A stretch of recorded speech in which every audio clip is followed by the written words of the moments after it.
morning, everyone, and welcome to the first session of the Summer Science Symposium, sponsored by the Alberta Professional Learning Consortia. Just want to make a point about that.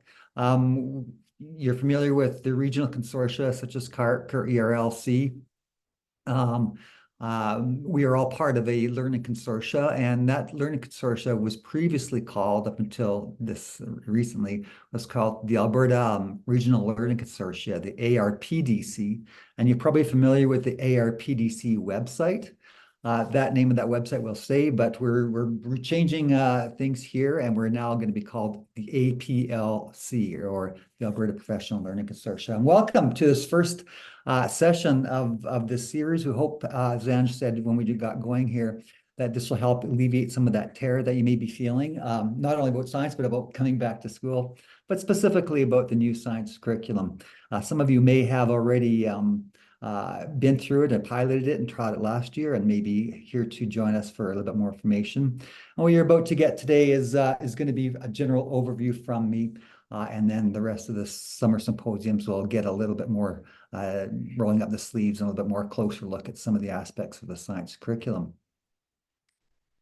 Before we begin, I would like to acknowledge that we are on Treaty 6 and many territories, actually. We are across Alberta. I do apologize. We are on more than Treaty 8. We are on all the treaties, 6, 8, and so on, with the in Alberta here. We have participants from across Alberta.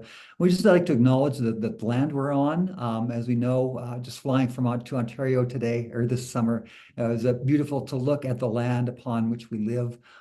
With this natural beauty, the beauty made by the farmers carving out the land and producing food for us. So it's in the spirits of reconciliation that we want to acknowledge that this gathering is taking place on traditional lands situated in Treaty 8 and Treaty 6, home to the Dene, Cree, Métis, and the other and Inuit peoples. My apologies for this land acknowledgement. We acknowledge that this land is the traditional meeting ground, giving voice to all its original peoples, all Indigenous peoples who walked on this land before us, and the story of creation on this country since time immemorial. The goal of this session really is to give you a big, broad overview of the science curriculum. Many of you have taken a look at it, and we're going to take a look at it, but we're going to look at it by focusing on the architecture and specifically the KUSPs, the knowledge, understanding, skills, and processes, and how they really work together to create some deep learning opportunities for our students. And so we're going to look at the curriculum and specifically the KUSPs through that lens of surface, deep, and transfer learning. And if that's new to you, you'll be introduced to that today. And then a quick wrap-up slide will just introduce you to some websites you can go to, especially on the ARPDC website, that will provide you with some more information as we move forward. So a brief overview of what we're going to do is we're going to take a look at the old versus the new curriculum, and then we're going to focus on the architecture by looking at the organizing ideas and the KUSPs, and how that all relates to the different phases of learning of surface, deep, and transfer. Many of you if you haven't been working under the new curriculum up until last year, then you've been working on the old one. And the old one is very different than the new one in many ways. And just looking back to the old curriculum that you were working with, from K to 6, or grade 1 to 6, there was no kindergarten science previously, but there is now. But from grades 1 to 6, those programs of study were broken down into topics. If you are in grade 4 or 5 or 6, you can see the topics listed there, and that's just really what they were. And those funny images on the top. If you've traveled across the prairie, you'll probably see these items sitting on the fields. They are grain silos. The farmer fills the grain that they harvest through the top, and then when they want to take the grain out of the bins, they open up the bottom and they use an auger to transport it into a truck, and they haul it away. And we see those silos around, and typically we use the metaphor of a silo for the old curriculum because we basically taught a unit and that was it. And we taught the next unit and we moved on. They were really not connected, nor were the grades connected in any way. They're separate standalone units and separate standalone grades. And that has certainly changed with the new curriculum. We know that those of you who worked with the new curricula already know that each curricula is organized through organizing ideas. And it's those organizing ideas and other things, such as the skills and the concepts and the understandings, cause these units to be integrated and related to each other. The key, the seven organizing ideas are matter, energy, earth systems, living systems, computer science, and space 4 to 6, and scientific methods 1 to 6. And living systems is not in kindergarten. But because the nature of the organizing ideas and the concepts and the skills, there's lots of flow of ideas and connection between the grades and between the organizing ideas within a grade. It's the connection that really is making the difference in this program of study or this curriculum. As you know, the organizing ideas are listed at the top there, and the ones that we're going to be taking a look at right now are these. I hope you can see this. What I'm going to do is I'm just going to take a moment, just because I just mentioned the nature of these curriculum are joined. I want to just give you a brief overview of how things go from K to 6, and we'll take another look later at how that happens with a more of a graphic a graphic concept map. But in all the grades from K to 6 is the organizing idea of matter. And matter is explored through the senses in kindergarten. And then grade 1, we look at the properties of matter. By the time we get to grade 2, we look at matter, but their suitability and availability for creating things. Grade 3 is the focus on matter and the phases that matter go through, the states of matter. I'm going to scroll up to grade 4 as we continue with matter. And when we get to grade 4, it's a similar focus as the current curriculum, but we look at investigating matter in terms of waste materials and the environmental of those waste materials on the environment. Finally, we get to grade 5 and relate the particle model of matter to the states of matter. And grade 6 takes a look at how healing and cooling affects particles in that model of matter. When we get to energy in kindergarten, the emphasis on energy is the movement of objects in humans and animals. Grade 1 investigates the characteristics of movement. Grade 2, we look at the sources and behaviors of light and sound as energy. Grade 3 looks at simple machines and how contact forces affects the movement of objects and people. So grade 4 then, the focus of energy is to investigate non-contact forces of gravity and magnetism. So grade 3 focused on contact forces. So they'll be coming into grade 4 with that knowledge, and then your exploration takes a look at non-contact forces. In grade 5, that's where we take a look at flight and buoyancy. That used to be in grade 3, but how objects are affected by different forces in flight and in water. And and I should also add another point. There's 2 learning outcomes, and this is the only learning outcome or the only organizing idea in science that has 2 learning outcomes for grade 5 and 6. That's the energy organizing idea. The other outcome is related to energy as a resource. So the introduction of renewable and non-renewable energy resources is introduced in grade 5. In grade 6, we take a look at the external forces and their effects on objects in terms of their shape and how things can change by different forces.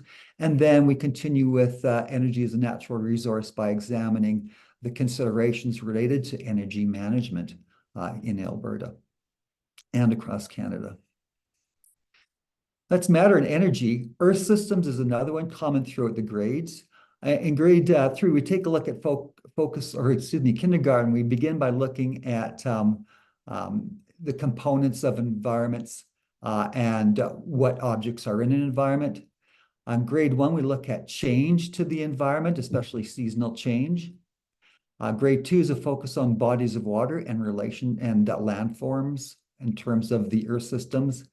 When we get to grade 3, we take a look at how natural events can change the landscape over time and how that change leads to changes in our environment. And that includes the look at dinosaurs in grade 3. By the time we get to grade 4, well, we're taking a look at how the components of the Earth, such as the atmosphere, the lithosphere, and so on, how they interact and affect our lives. Then we take a look in grade 5 and 6. The focus is on weather or climate, excuse me, and how climate affects human activity. And in grade 6, we take a look at climate change specifically. And finally, living systems begins in grade 1, but not in kindergarten.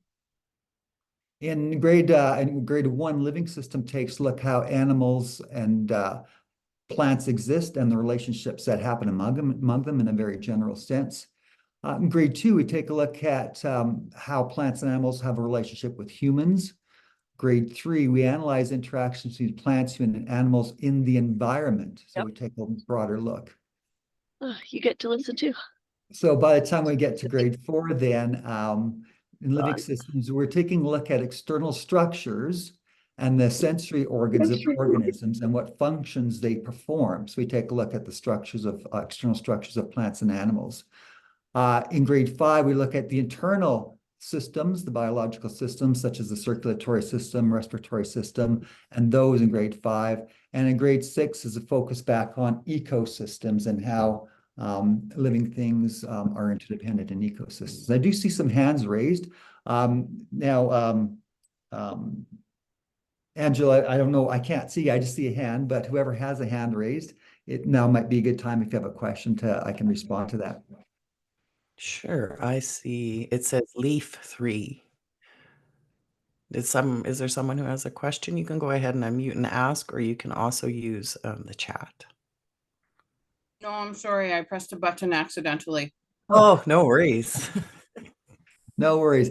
I'm just going to, again, continue on this just to give you a sense of what is coming in to get a sense of how these this new curriculum flows from grade to grade and builds on each other as the students progress through the grades. I'm not going to go through the computer science or scientific methods. That'll be done separately, but I do want to touch on space. Space begins only in grade 4 to 6. And space in grade 4 really takes a look at how objects in space are connected in daily life and to focus on things like constellations and how they affect navigation and so on. So it's not really exploring the objects, but how the objects in the sky affect our daily lives.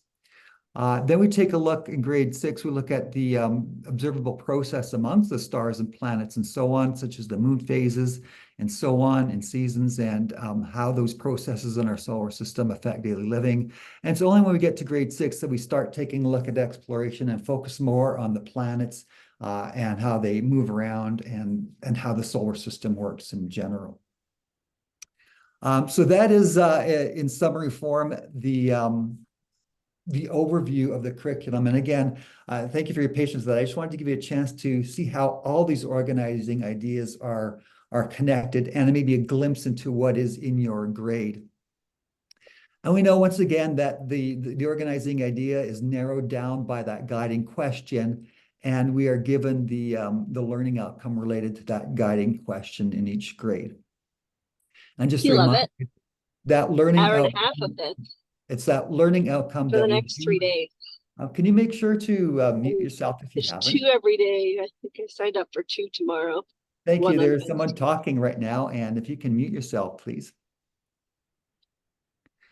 Just a reminder, the learning outcome is what is reported to parents, and we can see all the cusps below the knowledge, understanding, skills, and procedures are what we work with to help inform the student achievement on that learning outcome.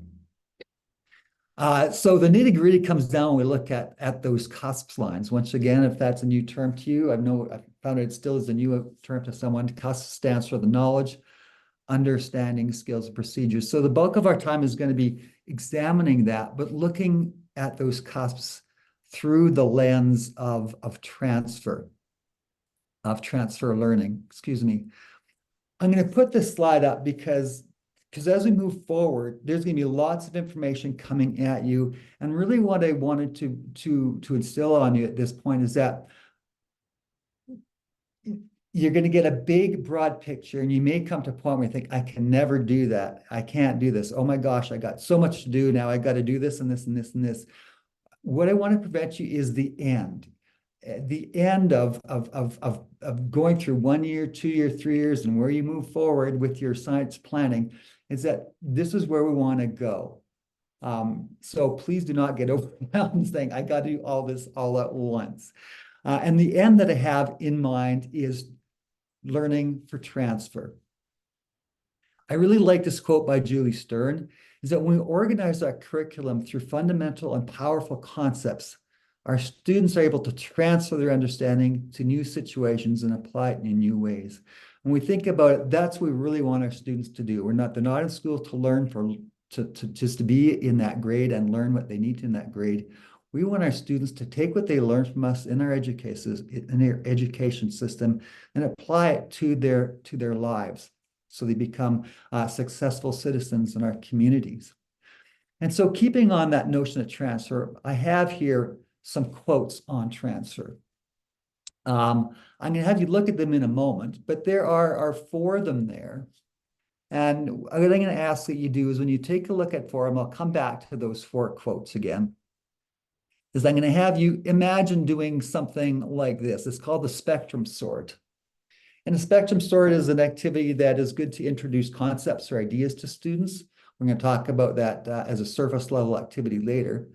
But this is where you put, if you take a look at the bottom here, there is a spectrum that students can take those ideas, and sometimes they can be cutouts or pictures or something. In this particular case, I have quotes. So if we were actually doing this live, I would have cutouts of the quotes, and you would put them on the spectrum of what resonates the most with you, which of the quotes resonates the most, and which resonates the least. And so keeping that in mind, I would like you to do it just on your own. You don't have to share with anyone. There are many of us participating in this today, but just on your own, coming back to these quotes, which probably resonates the most with you and which resonates the least with you. I'm not going to read them out loud. I'll let you do that. And I'll give you a couple minutes to think about them.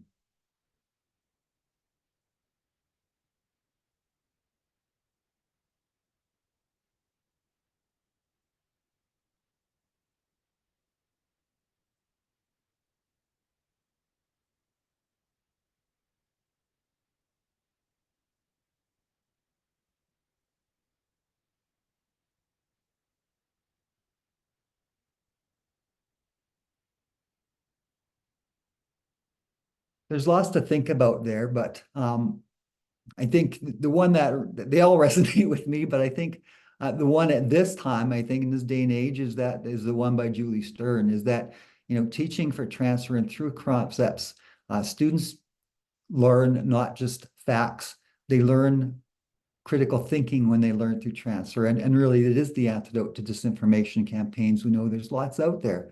And we also know, I like the Wiggins and McTee one that's at the start. We're not there to just have them do well in school, but really to help them in life. So we want to help them to transfer their learning from what they learn in the classroom to be successful in life. So the question becomes, how do we get there? And you may be familiar with the Hattie Fisher-Fry model of surface, deep, and transfer. You may have heard those words before.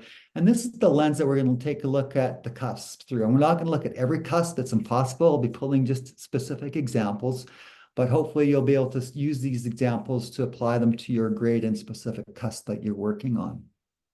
So we're going to pause and take a look, or we're going to take some time now to go through each of these phases of learning to identify what is surface learning, what is deep learning, and how do we get to transfer in this new curriculum. Surface learning is where students learn those skills, concepts, and facts. It's where that they just introduce those things for the first time, likely, and they learn just about them. They gain an understanding of those things. And I'll give you an example here. A fact is that the earth rotates, and it's a fact, and students know that. Types of skills that we may introduce is an investigation, comparing, contrasting, maybe that strategy, notice and wonder, but those are skills. And at the surface level, then we'd say, well, do students know what investigation is? What does it mean to investigate? What are the steps of an investigation? And taking that time to go through the steps. Or what does it mean to compare and contrast? What are the skills? So I would take time if I don't know students compare and contrast, for example, I'll ask them a question. They do, we're good to go. If not, then I take the time to teach them so they can get a surface level understanding of what that is. And then, of course, we've got some concepts that we can learn at a surface level. And in this particular case, the ecosystem is a concept. What is that? We can learn the definition of it, and that would be a surface level, and maybe an example of it, and that would be surface level learning. What is diversity? Well, we can get a definition for that as well and do some surface level learning with that, and as well with organism. So just understanding what they are and learning about them and being introduced to them for the first time is surface level learning. And this is where typically, at least before I started to learn about transfer learning, this is where I really hung my teaching, a lot of it was on that surface level. I look at some of the old quizzes I might have had, what is an ecosystem, define an ecosystem, match ecosystem to the definition, and so on. And maybe it didn't go much beyond that. And this curriculum helps us to move beyond just surface level learning. When we take a look at the curriculum, we can see those concepts built right in. So for example, in grade 5 Earth systems, we can see that we've got the concept of weather, and there's a definition of weather and some examples. We have a definition of climate. Take a look at the bottom one on the grade 5 side. It reads, climates are dependent on factors that include certain things. Well, geographical location could be a concept we see on the right as well, but also dependence when you think about it. Climates are dependent on factors. Well, what is dependence? And that's something that kids already were introduced to in grade 1 science. In grade 6, we can see that geographic location is a concept. And the item I have highlighted below, it reads that changes in climate can be caused by human activities. And so what is change? And change is first looked at in kindergarten. And what is human activity? And I pause because we often think it's a fairly simple thing, but it's a pretty big thing to students if they really haven't been given a chance to look at it carefully. For example, human activity can be just our daily individual activities, or they can be broad and we don't see any action or movement, but we look outside, we can see a roadway. And that's an example of human activity. That road was built by humans and did something to the environment. So construction and agriculture are also human activities. So that's where we find the bulk of our concepts are in that knowledge portion of the curriculum. And you'll see them popping out wherever you go. So I'm going to just have us pause here for a moment. Can you put that link to the printable curriculum in the chat for me, Angela? What Angela's going to do is put that in there. And when you get to it, maybe I'll go to that just so you can see what it's going to look like. You're going to get to something like this if you haven't done it already. And you'll see on the side, you can get all kinds of things, the digital curriculum and so on. I've clicked on the printable curriculum. I go to science, and then I just click that, and then it'll automatically download it for me. The reason I'm doing that is because I do want you to take a quick look at a couple things in that curriculum on your own. And I'll just give you a couple minutes to do that.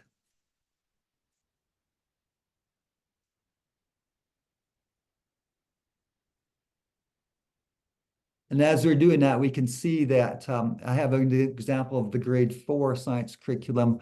This is the living systems organizing idea. And you can see, once again, the concepts are highlighted there. I'm assuming people are getting that downloaded. And when you have it downloaded, open it up and go to the Earth systems organizing idea for your grade that you're working on. And I have on the slide an example of what I'd like you to do. Take a look at your Earth systems organizing idea, and you can either highlight it with with the highlighter, if you have that ability on your PDF, or just mentally make note of the different concepts that you see that seem to be important to this organizing idea of Earth systems. And the example I have there is one with living systems. So you can see I've highlighted organisms. Organism shows up quite a bit. External structure, function, those are key ones that kind of show up. So I'm going to give you a couple minutes to just go through your grades, Earth systems, organizing idea, and to pick up what seem to be some common concepts. What are those key ones that pop up in your grade? And I'll just give you a minute or so just to cruise to that and be comfortable and look at it.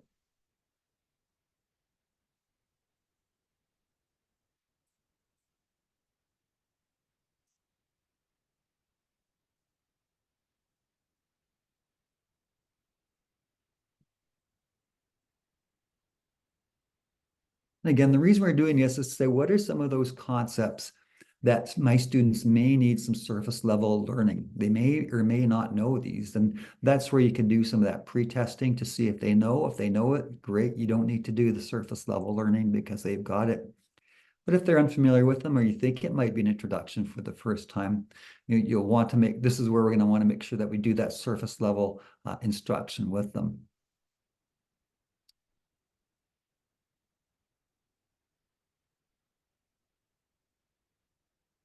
I'm going to go to the next slide because you've probably identified a few of them. But what we have on this slide are all the concepts, the key ones that I pulled out from grades 4 to 6 in Earth systems. And you might have noticed some that you've seen, you've picked out when you were looking at your own grade. These are not listed in order of grade. These are listed in order of alphabet. There's quite a few of them, 37 individual concepts that students need to be familiar with and need to know to move forward in the science curriculum by the time they get to grade 6. So those are the things that we might want to address at the surface level. And the question is, well, how do we teach at the surface level? What do we do?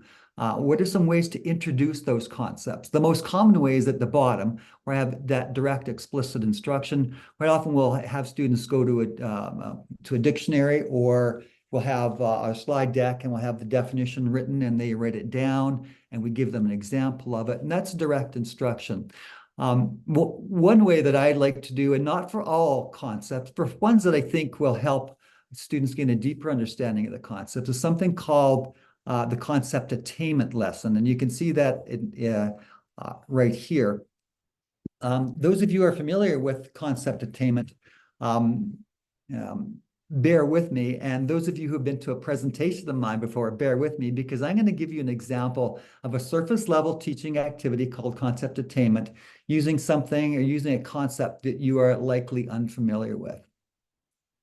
And it's the ziggurat. So again, if you've been to my presentation and seen this before, I do apologize. But a ziggurat, I'm using that. It's a nonsense concept. And I wanted to use something that you're probably unfamiliar with, so that you can get a sense of what the students may be experiencing when they go through a concept attainment lesson. And the way it works is I'm going to give you an example and a non-example. A yes example, a yes means this is an example of a ziggurat. No means it's not a ziggurat because it just doesn't have what it takes to be a ziggurat. And so to begin with, O is a ziggurat, but L is not. And U is a ziggurat and R is not.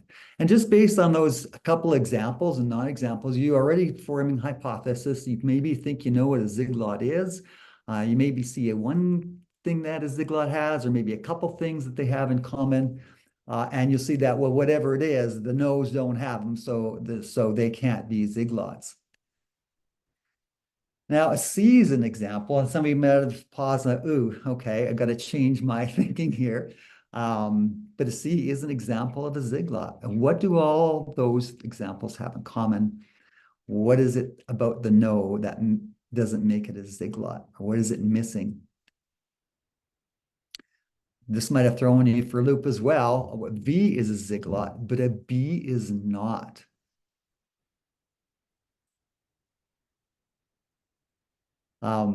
I'm not too sure if I forget if I have another example. I go ahead. All right, the X is a Ziegler, but the Q is not.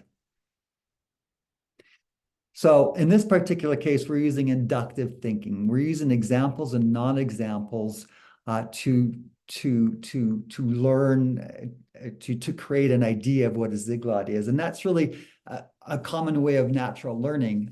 We see examples of some things and we create categories. We put them together so that so we can make sense of our world. And in this particular case, then a Ziegler is really not these things. You may have gone through the first couple examples and thought it was a vowel, but then that changed. Well, it's not a vowel because the C is there.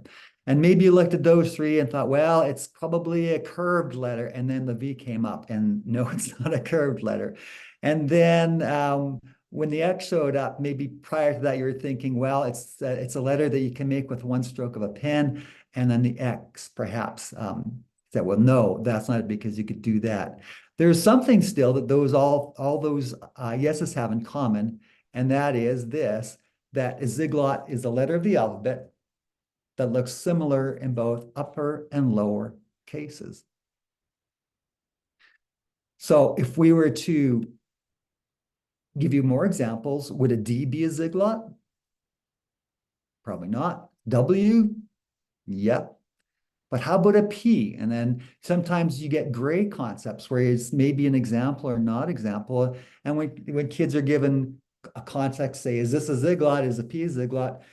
They may argue for or against it because it could be above or below the line. And where it goes doesn't really matter because, as you can see, if you're making the argument, you're talking about the attributes of a Ziegler and you're learning more deeper about it if you can learn any more deeply about a Ziegler. But that is generally the way a concept attainment lesson goes. And the reason I want to share that with you is because when you think about it, it's more time consuming for sure. But look at all the thinking that happens with a concept attainment lesson. You're analyzing things closely. So there's that analysis piece. You're creating a hypothesis. You're making a guess. You're having to change your hypothesis based on new information that's given to you. There's lots of things happening in there that just doesn't happen with that explicit direct instruction. But you're not going to do that with all the concepts. It's too time consuming and it just doesn't make sense sometimes. For example, if we were to use a more specific concept such as saltwater bodies, it would be really hard to create a concept attainment lesson of that. Whereas composed, if you did chair, you could show all different kinds of images of chairs for a concept like that. But saltwater body would be probably best done through direct instruction. Other things we can do are the Freyer model, and there's some templates there. I'll show you an example of this one. You may be familiar with the Freyer model. This template is just has students can state the concept, and they put it in their own words clearly. Right here, and then in other words, a Ziegler that would be hard to do for the Ziegler, but some of the more abstract concepts, students we want to put them in their own words. Some examples of the concepts. An interesting one is for students to draw a picture of it or create metaphors about what a concept is. The circulatory system is like this because. So those, the See It model and the Freyer model are just templates for students to write down the attributes of the concept and to provide examples and non-examples for their own record. On this slide, and you're going to get this slide, there are lots of concepts in this whole K-6 curriculum, and many of them move from one grade to the other. So, for example, change is one of those concepts that are in all the grades. Criteria happens because if we're going to compare and contrast or evaluate, we use criteria. So, what is criteria? And I don't know why I have these bulleted the way they do, my bad. So you can see a lot of these, all these on the slide deck that you're going to get are all linked to different activities that introduce to your students to, if you want to use them, to some of these concepts. This one happens to be a concept attainment activity on diversity. I'm not going to go through it all. Click back out of there, and so on. One thing that I am developing, I'm not too sure if it will get done or not, is a concept project, because a lot of these concepts are not only used in science, they're used in math, they're used in language arts. We're probably going to see them in social studies, but this concept project right now is simply a list of all the concepts that appear right now in the science program. And for the most part right now, they are K-3 ones. And as the year progresses, we'll work on the 4-6 ones. We can see what's in this resource is that the concept is identified, the definition of it, because sometimes the definitions aren't in the curriculum. So we look at another source. We can see that some of them are, such as animal is defined in the curriculum, and it gives a location where. Some of the concepts aren't identified in the curriculum, and the definition online may not work well. And so the ARPD, we put together some of our own definitions. For example, cause. What is a cause? Cause is something that makes something happen. And on the final column here, with all these concepts here, some of them have those kinds of concept attainment activities or other activities to introduce that concept to the students. And you could see some of them flash by. Right now, they're mainly K-3. Some of the grade 4, 5, 6s will be in there because they're broad concepts that will appear in all the curriculum. And as we go along, that resource we'll make available to you, hopefully at some point, where we have all the concepts from grades 4 to 6 in there as well. I'm going to come back to this list of the concepts that we pulled out from grades 4 to 6. You know, at the surface level, we stick at the surface level. What we're doing is we have discrete bits of information. The students, we can maybe give them a test from grade 4 to 6, say define all these, and they can get 100%. But all it is, again, just discrete bits of information. And we want to move beyond that. And if we're really interested in transfer, if that's our end goal, we have to move beyond that. So we could treat it as that, or we can do as Jerome Bruner suggests, way back in the 60s. And Jerome Bruner was an educational psychologist who did a lot of groundwork on concept-based learning. So we could take that knowledge as discrete bits of information, or we could try to understand that knowledge in a way that permits other things to be related to it meaningfully.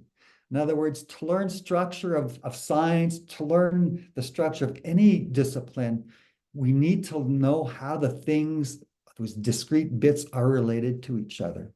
And I'll give you an example of what I mean. Let's take that same list, and instead of looking at discrete bits of information, what happens if we took a look at landforms and time and say, are those related at all?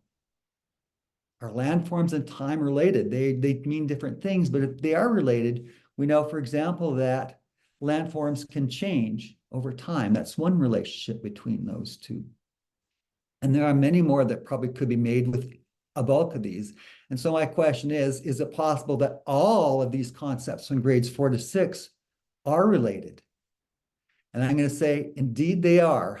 And I'll show you a quick one. So what I'm going to do is show you from how maybe Earth systems from grade 4 to kindergarten to grade 6 may be related. And the key term here is systems, right? And I'll show you why I have that. But when it comes to Earth systems in kindergarten, we know that Earth is made up of many environments that students can examine through their senses, and environments that have objects in them that are man-made or natural. When we get to grade 1, we learn that those on Earth, we have environments that change over time, and change can be sudden or slow based on such as the seasons.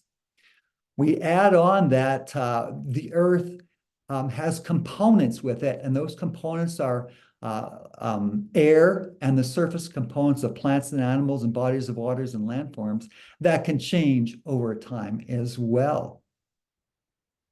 When we get to grade 3, I'd just like you to take a look at this part of the concept map, because grade 3 is sort of builds on grade 1, and we take a look at how change turns over time, and it could be sudden and they can be sudden and slow, but we're looking at change specifically with bodies of water that we're introduced to and landforms. So in grade 2, we looked at what they were. In grade 3, we focus on how these bodies of water and landforms can change over time. Grade 4 now, I'm going to go back. Well, I'm not going to be, well, I'll try to go back, see if I can.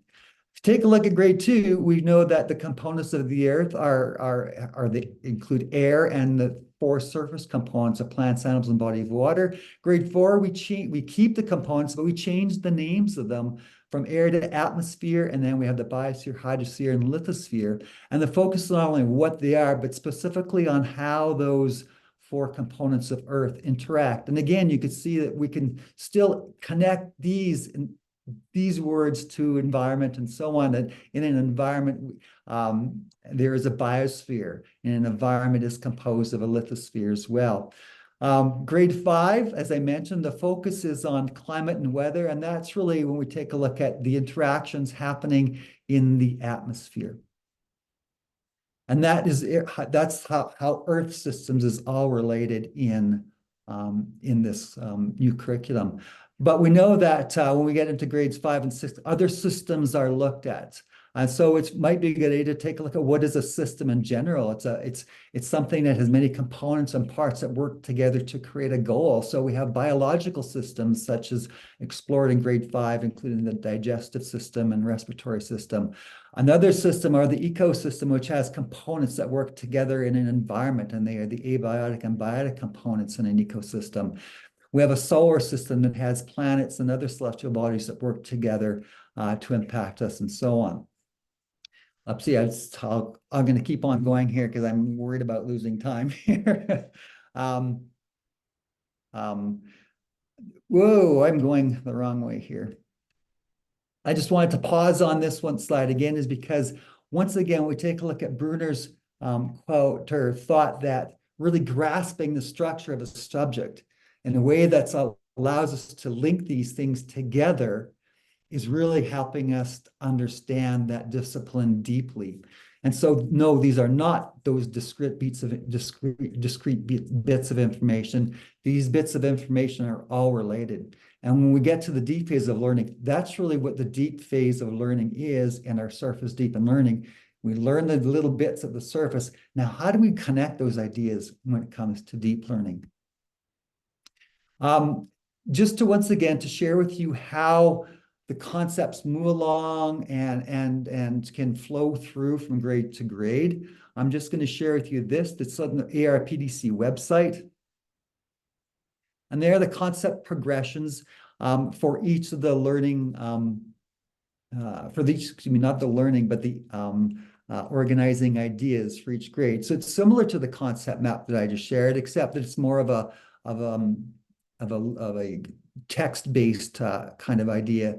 So when it comes to, and the way to read this, you'll see that there's one for each organizing idea. But we have the guiding question and learning outcome, and then the key concepts that are for each grade, for kindergarten, grade 1, grade 2, and so on. And you can see how all these concepts kind of build on each other or maybe continue from one to the other. The highlighted colors in each of these are just related to the FNMI components with that curriculum.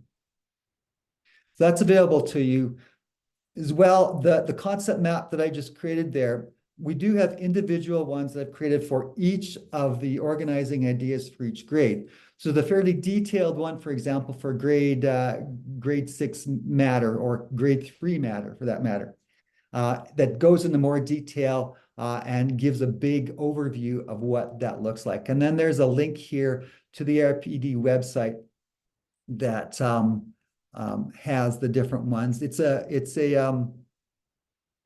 Word doc they have to open, and I'm going to open that now, I think. And you can see that they're listed there, and you can go to any of those that you want. So if I go to grade 4 matter, I don't know if it's going to open or not. Here we go. You could see how it's broken down, and there's words connecting each of the ideas together. And that really is the whole grade 4 organizing idea in one quick look. So if you're interested in that, that link's available for you on this slide that you can look at a little bit later. We've done surface. Now, what happens at deep? You notice I didn't talk about skills and procedures yet. That'll come a little bit later. But deep is when we talk about the understanding. This is now, we've moved now from that knowledge column in the curriculum to the understandings, because that's where the deep learning takes place. And deep learning involves this. It's building schemas of organized understanding. In other words, this is where you start relating those concepts together. They're not just individual discrete bits of information. For example, we can learn these bits, these individual concepts of diversity, ecosystem, and organism. Then we ask students, well, how are those related? What's the connection between those three? One example is that ecosystems have a diversity of organisms. And now we can see that these three are linked together. So that's what we're getting at, is building those ideas together so they're not just separate units of ideas. And then we apply those understandings to many concepts. So, or to many contexts, excuse me. So is it true that ecosystems have a diversity of ecosystems? Whoopsie. I'm going to go back here. I don't know what I did there. Is that true in a tropical rainforest? Do we see that? Is there a diversity of ecosystems in another context? So when we're deepening it, we're giving students different contexts to apply those understandings to. How about a temperate interior rainforest? I threw a link in there, we won't go to it, but you may not know, between the highway between Jasper and Prince George, there is an interior temperate rainforest, which is a great tour if you want to take your kids to a tour. It's not overly that far away. Anyway, just a plug for that. It's a marvelous place. And then once they build those relationships, the deep is also to have them talk about those relationships, to try new things, the self-talk. What is it that you don't understand? Do you see that understanding here? Why or why not? So there's that lot of talking with students and having them justify their understandings. Is that true in all cases, that ecosystems have a diversity of organisms? Or can we change that around? For example, what happens if we threw some other concepts in there, such as human activity? I think I'll give you that example later on, but I'm jumping ahead. Just a reminder, the deep phase, students are already transferring, because transfer is using something and applying it in a different context. So we're taking that understanding of ecosystems have a diversity of organism, applying it to the tropical rainforest, and we're applying it to a new context, the interior rainforest. So they're already transferring those understandings at the deep level. The key here is that the context that you provide them are fairly familiar. They're very much related, many perhaps. They're not overly complex. And there's lots of teacher guidance and feedback of how do you do that? How do you explore that understanding in this context? So you're still deepening, you're still transferring, but it's a really, I guess, a guided type of transfer activity with the students at this point. So there's three things. It's connecting those concepts together, applying that understanding of that you just put together to different contexts, and then talking about it and reflecting on it. As I mentioned before, we can even deepen it further if students may be already familiar with human activity is, non-native organisms, species reintroduction. What happens if you threw one of those into the mix? For example, how are diversity, organism, ecosystems, and human activity related? How is diversity, organisms, ecosystem, and maybe non-native organism, or the introduction of non-native organism related? Is there anything that is a factor changes them that way?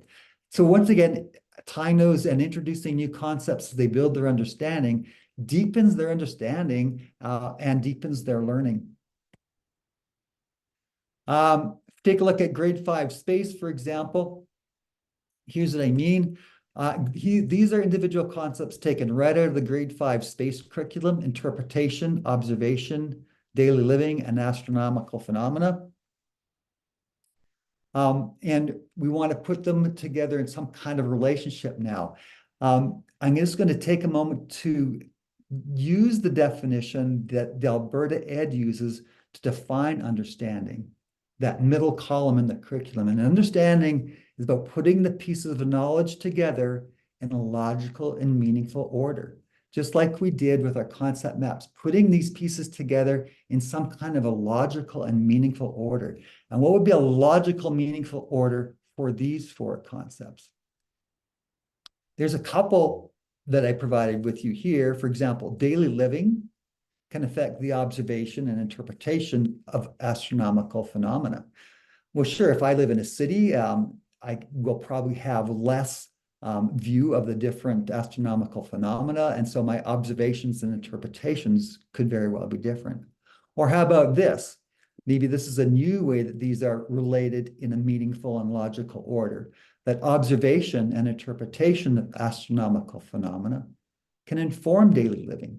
So I observe something like a solar eclipse or the seasons, and I interpret it a certain way. Is that going to inform my daily living? Perhaps so. I'll know when to plant, when to do gardening, and so on. And those are the kinds of things that are explored in grade 5. But I want to point out again that the understanding in the curriculum takes these knowledge pieces and put them together in the understanding.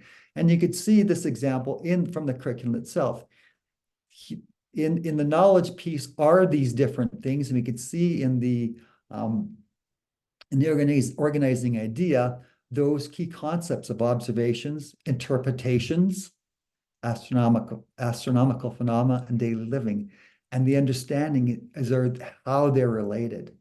So we want to give these students context to learn at what are the different astronomical phenomena, how does it affect daily living, is that understanding, does it apply to many different contexts and different locations, different astronomical phenomena, and so on. I'm just going to have us pause again for a little bit. And again, take a look at that PDF curriculum that you had. You could choose any of the organizing ideas that you want for this one. And we're not going to report back because there's too many of us again. But take a look at the understandings. And can you see the understandings through a different light now? Look at them and say, well, what are those concepts that are being related and how are they being related? And maybe start thinking about what are some contexts that maybe I can look for my students to have them explore that understanding with. It's the understanding that and the deepening of that understanding that really is going to be the bulk of our work in any unit that we create. This is where they explore it. It's those understandings. So do pause for a moment, or I'm going to pause for a moment and give you a couple minutes to take a look, cruise through your curriculum guide, specifically at the understandings, and see what concepts are made, or what concepts compose that understanding.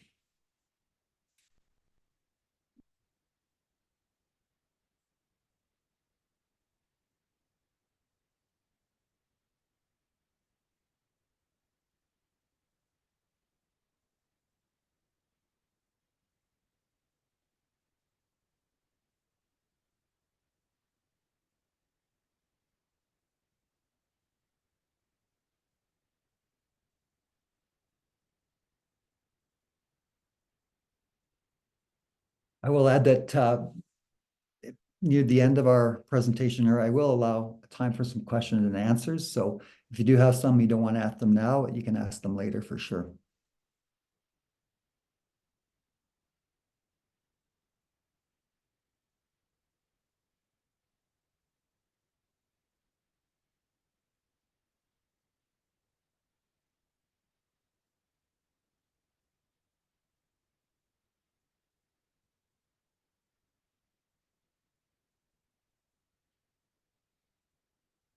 You'll probably have noticed if you're doing this, that some of the understanding statements better fit this notion of the concepts being related. Some of them are very much close to knowledge statements and may need some, careful look at or looking at it through a different lens to get that. But the bulk of the understandings do work with that sense of having all the concepts strung together in a logical and meaningful way.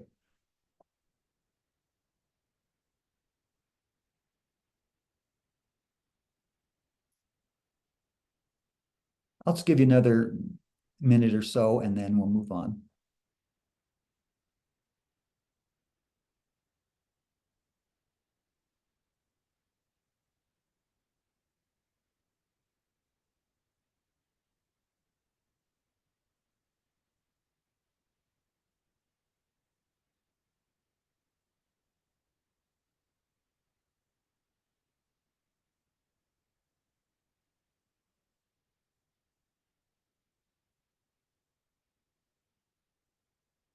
So the question then becomes, how do we move from surface to deep? And some, again, these are just some instructional approaches that you can use to build relationships, because just a reminder again, when we're at that deep level, we're connecting and building relationships between the context or concepts, and then taking that relationship or the understanding and applying it to different contexts. So what are some useful instructional strategies? And there are many out there. Again, you probably have at your disposal many already, but here are some that I find really useful. You can see the concept maps are helpful. And in order, if your students are familiar with concept maps, that's great. But remember, when we talk about concept maps, the focus is on the relationship between the ideas and the bubbles. And if it's new to your students, you may want to take them through some of these activities. For example, well, what is a relationship? And that ties into the next activity that I have here is what is a concept map? And it'll introduce students to what they are. So it takes their understanding of what a relationship is, and just the idea that a concept map is a way to show that relationship. And it begins because this activity can be used from primary all the way up to grade 6. But we could take a look at this, or again, change any of the activities to fit your context or need, and just use these as idea starters and say, okay, I could see how he did that. I'm going to do it this way. But we give examples of different discrete bits of information. We ask, like, is there a relationship between any of those? And we go through a verbal or a text one and saying that, yes, there is. And then we move from the verbal discussion of relationships and slowly develop them into concept maps using words or pictures, and how they may develop into that. So concept maps are really powerful ways, especially when you tell the students, say, build your concept map. You can, when I first taught in, with the idea of concepts, I taught in social studies. And one of the things I did as part of their final evaluation was I took about, I think, 20 of the key concepts from the unit I was studying, and they all had them out, and they cut it, or they had them cut out. All they had to do was paste the concepts on a large piece of paper, make the connections and draw the relationships, and explain to me how those ideas were all related. And so you could take those concept maps that I showed you the link to earlier, and maybe cut those out for your grade, and ask students to play with those and tinker at those. And after you've introduced those concepts, say what they mean. Here's another example right here. So this is organize the ideas into a concept map that helps explain how stars, constellations can be used for navigation. And so students would just be given these little pieces, and the question is, organize these in some way. And the concept map may look like this, but again, to really deepen that understanding, you ask students to explain what's the relationship. Why did you organize it this way? And so it's that explaining part that really helps to deepen. Some of you are probably familiar with hexagonal thinking as well, a different way to show relationships. That's what, if we know that in grade 5, one of the understandings is climate is dependent on location. In hexagonal thinking, you have, instead of squares, you have the concepts in hexagons. And we put them together. If they touch together, the student has to identify that relationship. These are harder to do, and I'll show you why. Because when you put them together, there has to be a connection between all that you make. So is there a connection between climate and extreme weather, climate and location, and climate in rural and urban settings?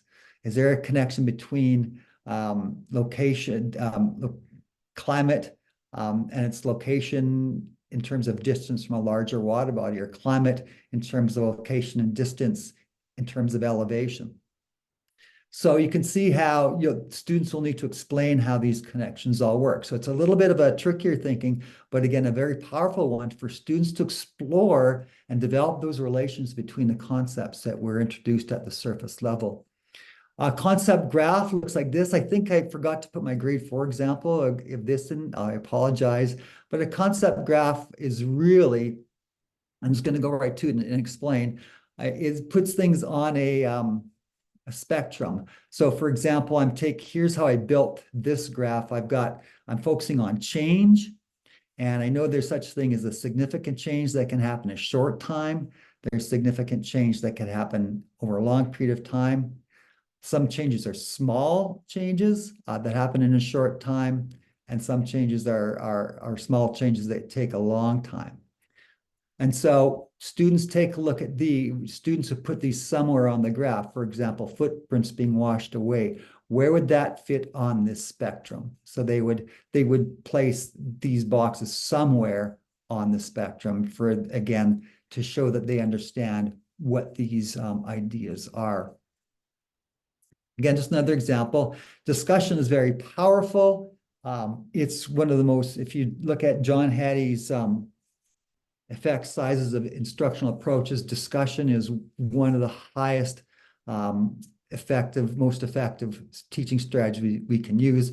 But all too often, it's just a discussion between me and another student, or me and the 4 or 5 students that dominate. And that's not what we mean by discussion. We mean discussion as a really integrated exchange of ideas between students.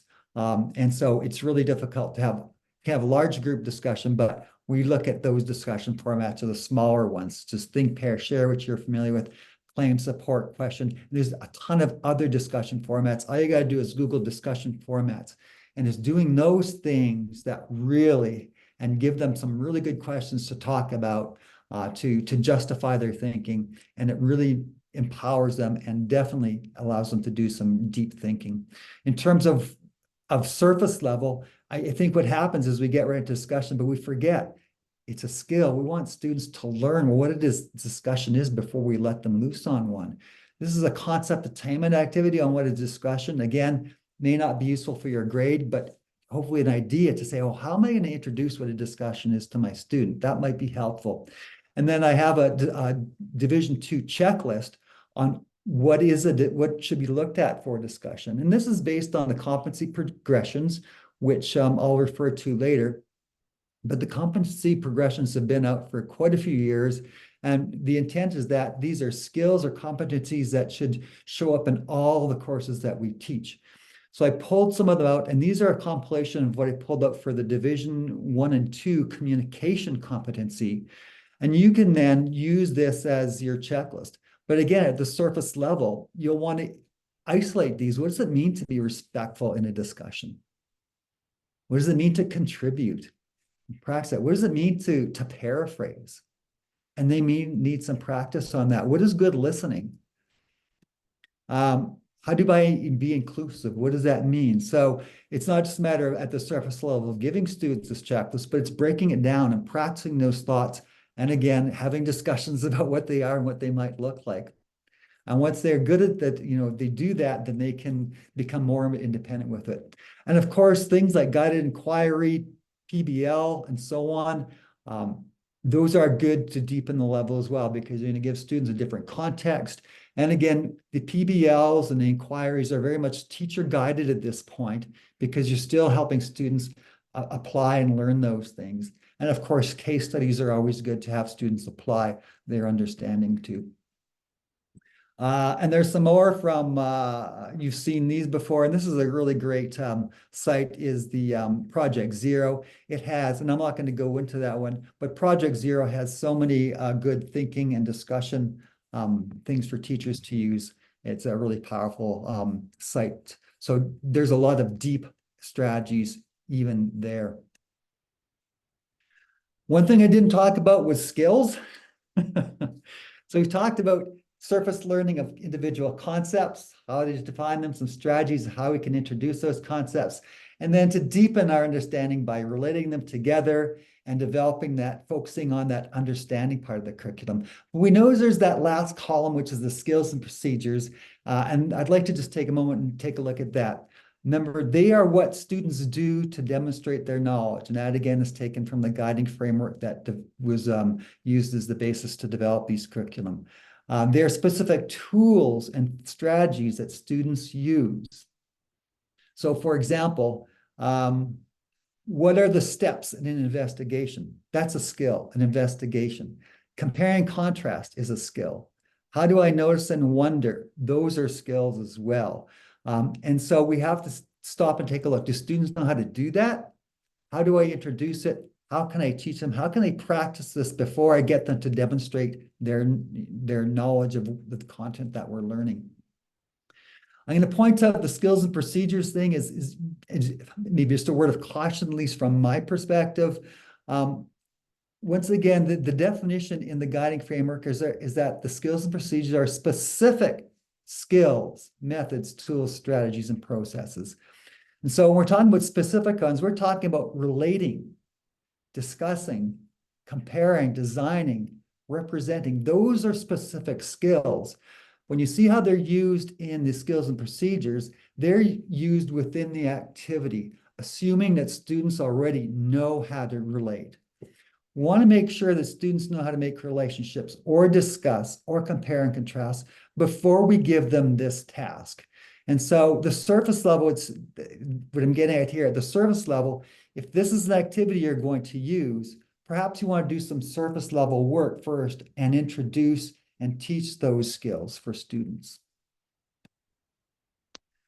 And again, I'm looking at my time and I may not do this, but when you do take a look at the skills and procedures column, you'll see that there are, you can isolate those individual skills just like I did on this slide. When you take a look at it carefully and you're going to do your organizing idea and say, well, this skills and procedures are these skills. So I'm going to take some time out and introduce these things to my students as one of the front end things to the unit. What I have here is a frequency chart of all the skills and procedures from grades 4 to 6. You can see, as I mentioned before, discuss shows up high. It shows up in the skills and procedure statements most often. Relating, comparing, investigating, experimenting, examining, explaining. Identifying is a tricky one because what it really does is the way it's used most often is can you see an example of this? So identify, for example, abiotic components in this environment. So it's really having students identify concepts in a certain thing. Describing, representing shows up big as well. And representing can be things like plays, magazines, slide decks, infographics, and so on. These are the most common ones. And interestingly enough, when you take a look at the K-3 skills and procedures, whoopsie, I've highlighted the ones in yellow here that show up in the top 10 or 12 in the 4 to 6. So all these in grade 3, students should be already learning these in grade 3. When it comes to the orange one in grade 3, they're all steps of an investigation. A scientific investigation includes observing, predicting, recording data, concluding, and asking questions. And you can see this shows up quite a bit in the grade 4 one as well. So at the end of the day, these individual skills and procedures, if we pause and really focus on them and help students know what the skill is and know why they're doing it and deepening their use of it, it will become much better for sure for everyone as we move through the grades.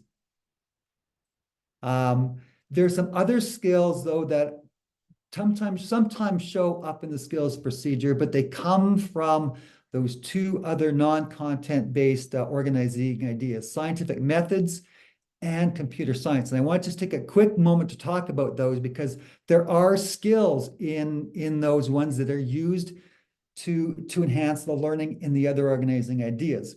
I'm just going to give one quick shout out to Nicole Amaru, who will tomorrow morning do the scientific methods one, and will give you more detail for sure than I'm giving you right now.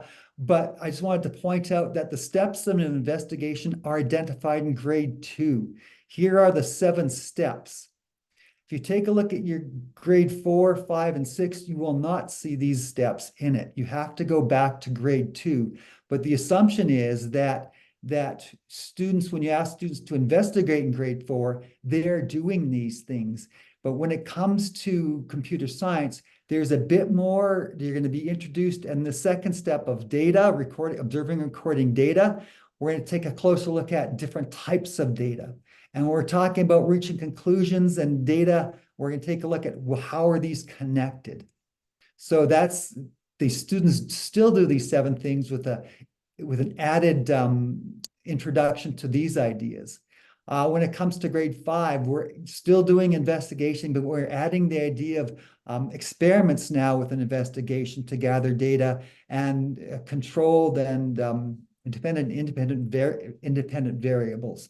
So you can see how that grade 2 one is where you're going to have to go back to get to that. But Nicole will take you through more of that in the end of the day. But I just wanted to point out this investigation one because it is a skill that shows up in that chart, and it's something you can get kids to do as a skills and procedure. It can be introduced during this organizing idea, but then in investigating can be brought back to all the other organizing ideas as you go along. And a shout out to to Angela Deering, who's helping us out today. She's doing one tomorrow after the scientific methods. It's going to talk about some of the transferable skills from computer science. She'll take you through each of these things, and you can see that the focus at K is really with instructions. The idea of originality and divergent thinking is introduced in grade 2 and in grade 3. Computational thinking is introduced in grade 4 or grade 3 as well. We talk about design thinking in grade 4 and 5 and come back to a closer look at computational thinking in grade 6. I'm just going to quickly show you a couple things, and Angela's going to give you more information on this. But you can see how when we take a look at breaking a skill into smaller tasks, it's a sub-skill. We can get kids to do that not only in computer science, we can do that in anything. If they're planning a design for their investigation, right? We know that they have to do that eventually.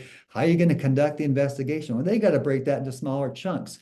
How are you going to design a musical instrument? They have to break that into smaller chunks. So you could see these sub-skills are ones that can be used as well, not only in computer science. Same with this design thinking process that's introduced in grade 4. It's a problem-solving approach. You'll see the word design show up in a lot of the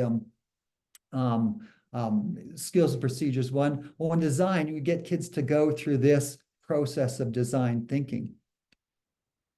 Some of the instructional approaches that are used at the surface level that I find powerful are concept attainment and direct instruction as well.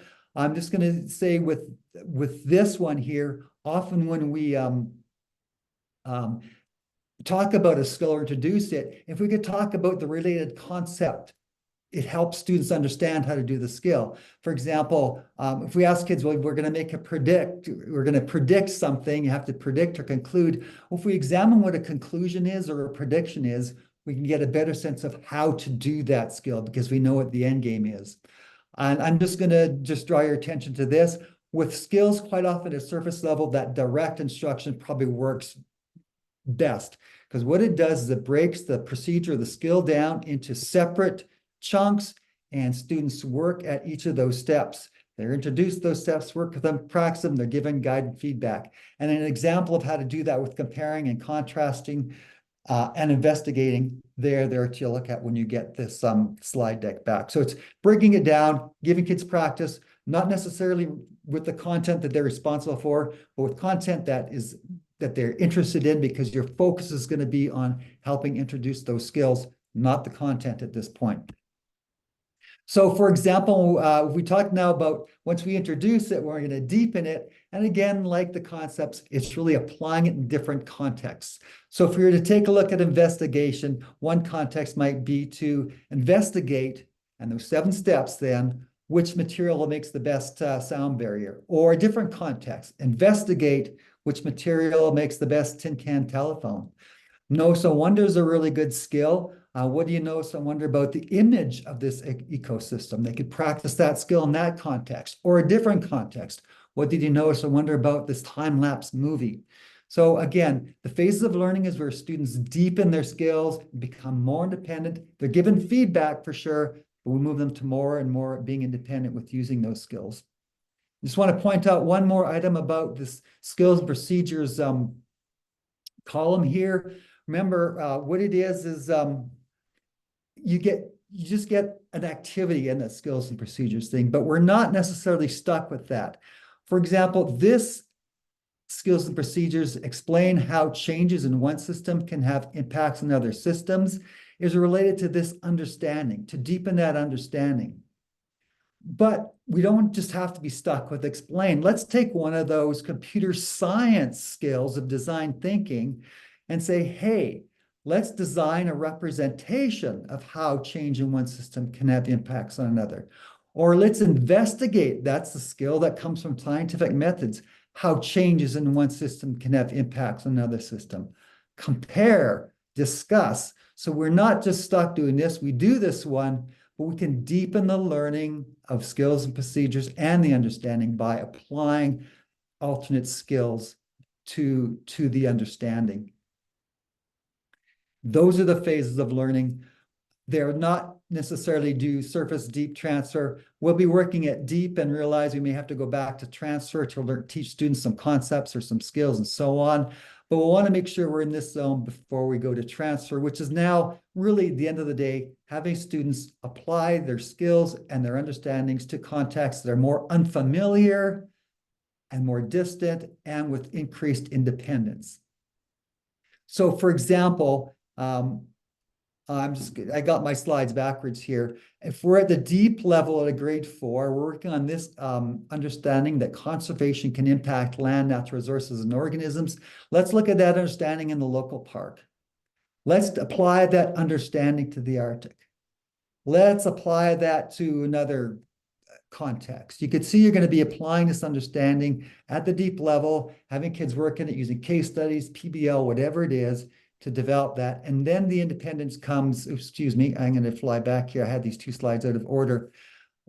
Let's have them do an independent one. Let's do a historical context, which is a further, and give them a case study or something about the disappearance of the bison on the prairies. I'm also now, I think I'm going to, oh boy, my video is gone.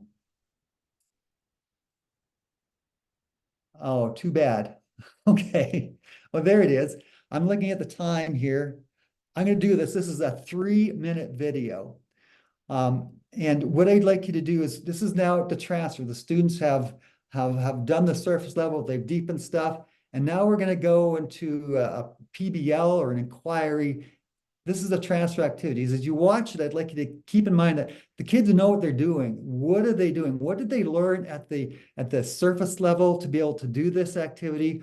What was likely deepened as you look through this? To keep in mind of all the things that kids need to know to make this inquiry or PBL an effective one.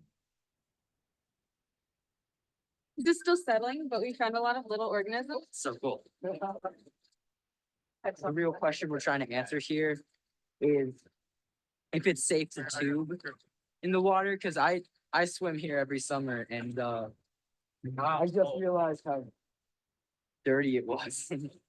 When we design a science lesson to be an inquiry-based lesson, we start everything around a central question that may last for one class period or a series of class periods. And then they work through some experiment and conversation, perhaps some reading, and they work together.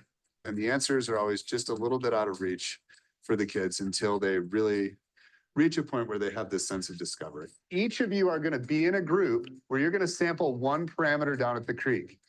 And then you're going to make an infographic about your parameters. So for example, maybe it will be temperature and turbidity. And then ultimately, what you're going to have to decide in your final prompt is going to be answering this question. Would you recommend to your friends coming from out of town that they go tubing in Boulder Creek? If you just ask a question and then gave the answer, it would be the same as if you just read the textbook. So we don't like to do that. We like to ask the question and then give a lot of different experiences, both through media, through discussion, through research, so kids can start to answer that question themselves. When we actually go down to the creek, it's an exciting day for the kids. We've talked up the idea that we're really in an outdoor classroom. Let's find a spot and let's sit down and start working on our physical survey of the area, everybody. So you'll work on your map first. Suddenly they're looking at it through a different lens. They're looking at it through a lens as a place where we're now going to be doing some sampling and some scientific thinking. If the water appears clear, is it clean? And then if it's not clean, what does that mean? Mr. Schwartz gave us bugs that can live in healthy water and bugs that can live in unhealthy water. Yeah. We're gonna find which bugs are we finding here, and if they're all in like unhealthy water bugs, then we're gonna like, no, this is unhealthy water. I think it's 5 ppm. From what we found, there wasn't as much nitrate as we thought there would be.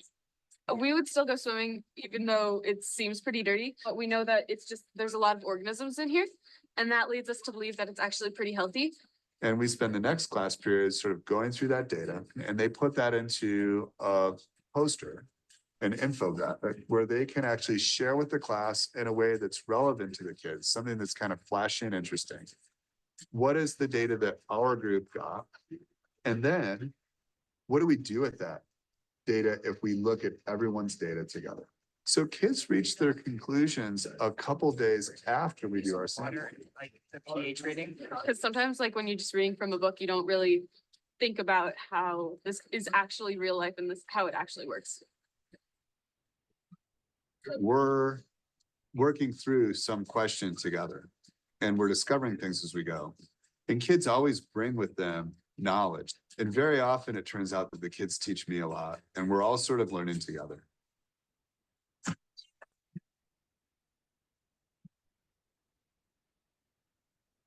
So again, you can see how this is a transfer activity. Students did learn a lot prior to this, and we're just going to quickly take a look at that. Just a reminder though, you know, as a transfer activities and as deepen activities, PBL works really well. And if you've signed up for Cheryl Babin's session after this one from 10:30 to 2 to 12 today, again, you'll see how you can take that surface level, deepen it by using PBL. It's a powerful learning activity.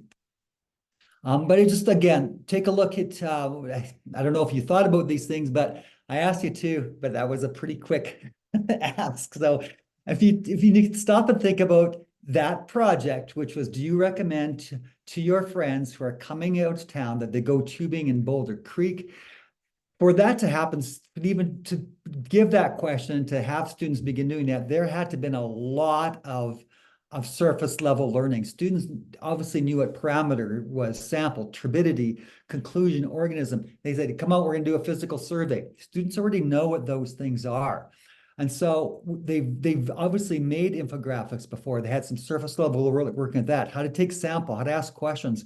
You could obviously tell through the video that they were good at collaborating, because they've obviously learned a lot about that, recording data, making conclusions. You can see there's a lot of things that have to happen for this activity to be successful. And that's, again, where that surface, deep, and transfer. If you can think of that transfer activity as your cumulative activity, your final assessment piece, you can come back and say, here's what I need the kids to learn at that surface level. Here's how I'm going to deepen it, and the opportunities I'm going to get them to practice these things. That's not Boulder Creek. It's going to be something else to practice these things, and then give them the independence to work through a PBL. And that's really bringing it all together for the science organizing idea. And again, looking at through the lens of surface, deep, and transfer. And once again, I have to reiterate that, keeping the end in mind. This is maybe where you want to be. You're not going to maybe organize your organizing ideas and your units of study so that it all goes like that. It's a lot of work, but just tinker. Try some different activities at a surface level. You know, maybe as you're going through some and you do a lot of direct teaching because our plates are full, maybe try a case study or something different at that level. When you are searching through the resources like we have here, you're going to get lots of ideas. Ask yourself, is this good for surface level learning? I'm going to use this for the deepening, or maybe I'll use this activity for the transfer and the transfer activity for the deepening one as well. So I hope I provided you a roadmap to help you also use your resources widely when you find them. Use the activities that you find online or from other teachers wisely. Why am I using this activity? Where is it going to fit in my students' learning? Because grade 4 to 6 science was an optional implementation last year, there has been some work done on this at the ARPDC level. We have at the ARPDC website 1 hour video recorded sessions on each of these organizing ideas. And associated with that is a slide deck, again, with a link to a lot of the links I shared with you in this one. When you go to the ARPDC website, all you got to do is go to curriculum resources or scroll down here. I think, yeah, just go to, in this particular case, science. And you could search whatever you need to, let's say space. And you can see there's grade 5 space connections to computer science, which Angela will talk about. She created those activities. And then this is planning to implement grade 6 science curriculum that Chris Zarsky and I put together last year. We'll also be doing some other things this year. We don't know exactly what yet as we're planning. So there could be some upcoming learning activities from us as well.